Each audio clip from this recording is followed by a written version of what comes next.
Searching for ways to connect with your students?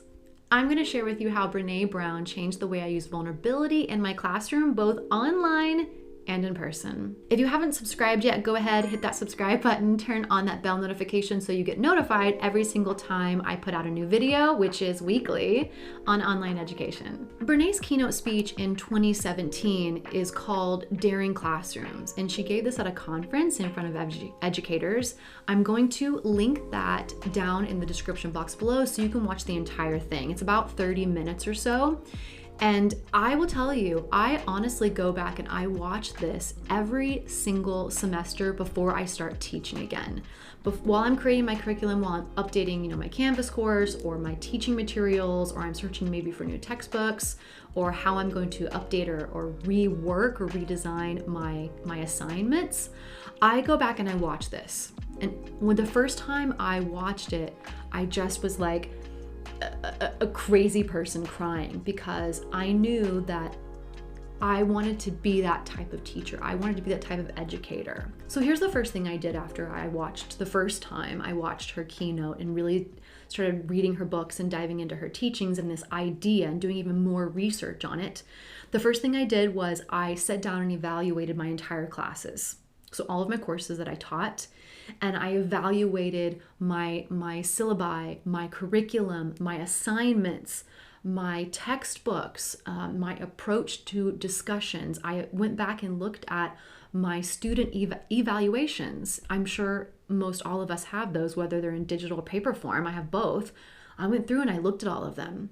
And I noted what some students liked and then what some students didn't, and if it was repeated. I went through and I looked at my attendance policy.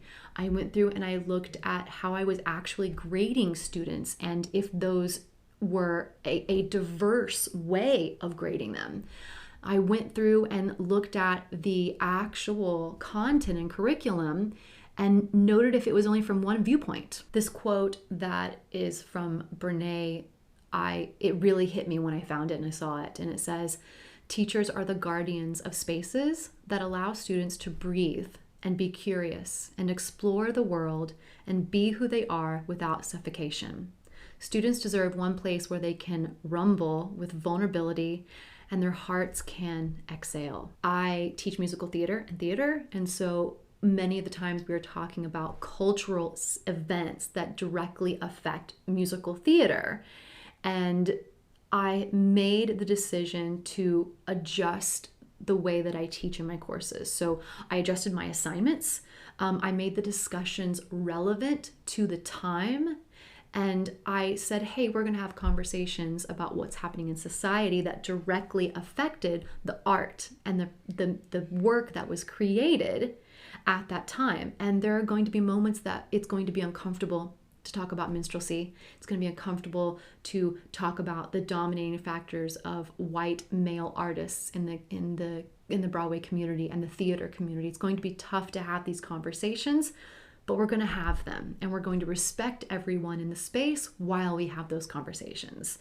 And I will tell you, the first couple of times I did this, I was like so uncomfortable because I didn't want any of my students to feel like they couldn't share their emotions or their feelings, whether it was a negative or a positive feeling. And as soon as I did that, as soon as I said, let's have these conversations, it was like all of a sudden this wall of you're my teacher, I'm a student, I'm just going to just listen to you, you just talk at me. This wall just kind of came down, and it almost became like I was allowing them to be a human being in the classroom, to ask questions that they thought might not be, that might be dumb or stupid in their mind, that they could literally ask me a question or bring a discussion about, and nobody was going to laugh at them.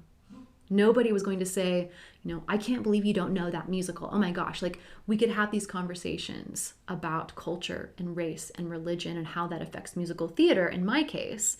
And it was just like a complete 360, the response that I got from them and the communication that we were able to have. I adjusted all my assignments as well to make sure that we were talking about relevant topics and that we were including critical thinking skills and saying, how does this affect you in your life?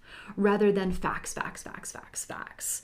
How does this influence you, the material that you're learning, and how can you take it into your daily life, into your career? How can it be more effective for you rather than just saying, do you know the dates? Do you know the shows? Do you know the facts, right?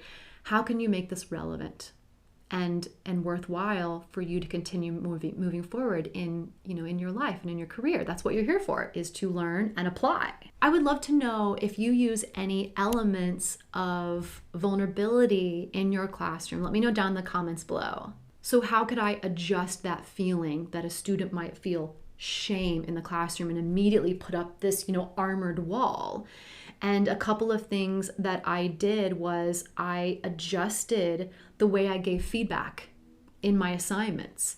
A lot of the ways that I have to grade in my rubrics are very, I try to take personal opinion out of them always, because I'm grading somebody on their performance as a singer, as an actor, as a dancer.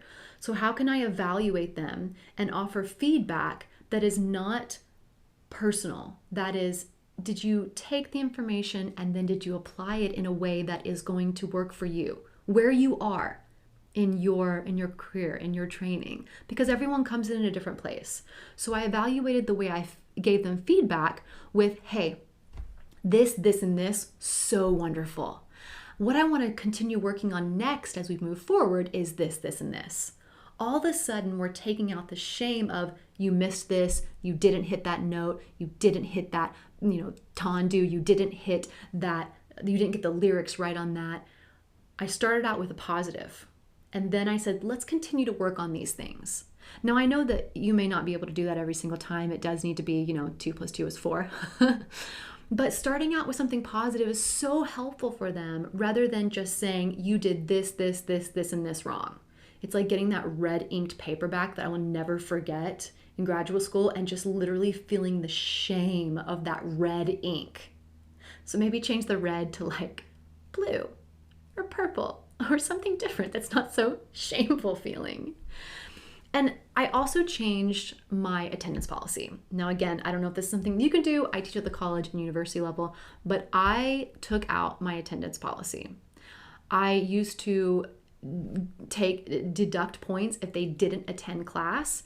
And I have a lot of students that come from very challenging socioeconomic backgrounds, or they take the bus to campus because they cannot afford to park on campus. And I took out my attendance policy. Now, that's not something you can do in every single class. There's ways to go around that, but I thought, I'm not going to give them a grade to participate, because there's nothing that they can do to change. Either they were there or they weren't there. And what if it's something that they can't control? It's out of their control because they couldn't afford to get in a car, they couldn't get on the bus, or they had to, whatever the reason is.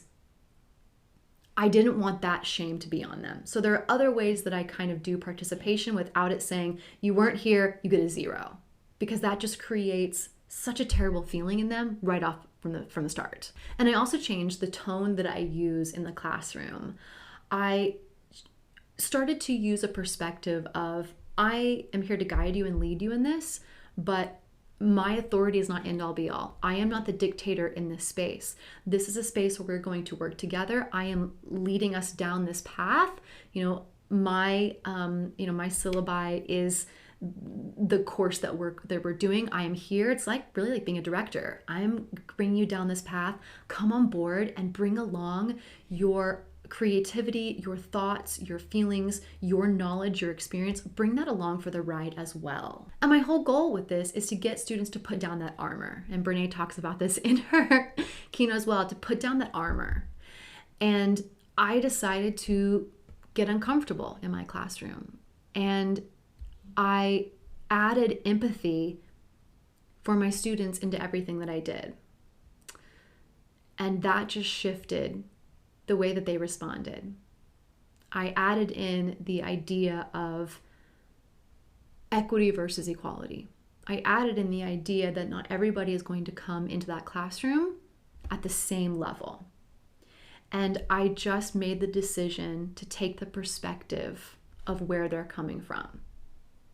And all of a sudden, it was like sparks flying. And all of a sudden, I enjoyed being there and they enjoyed coming to the class as well. Now, is it perfect? No. Do I still make mistakes? Yes. Are there still things that I want to readjust? Absolutely. But I started to listen to my students.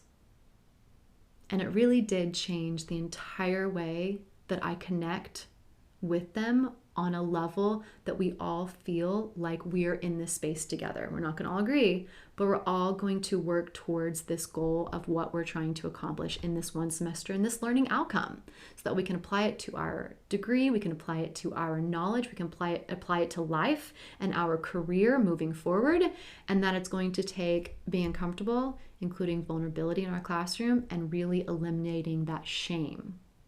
And it works. If you're struggling with including empathy or vulnerability in your classroom and I can be of help, please don't hesitate to reach out to email me. I will put this in the description box below, but my email is hello@ashleeespinosa.com. And be sure to check out this video next on how I diversify my course assignments. You can find that link in the description box below. As always, thank you for watching my content. I'll see you in a new video every single week about education and mostly online tips and tricks. All right.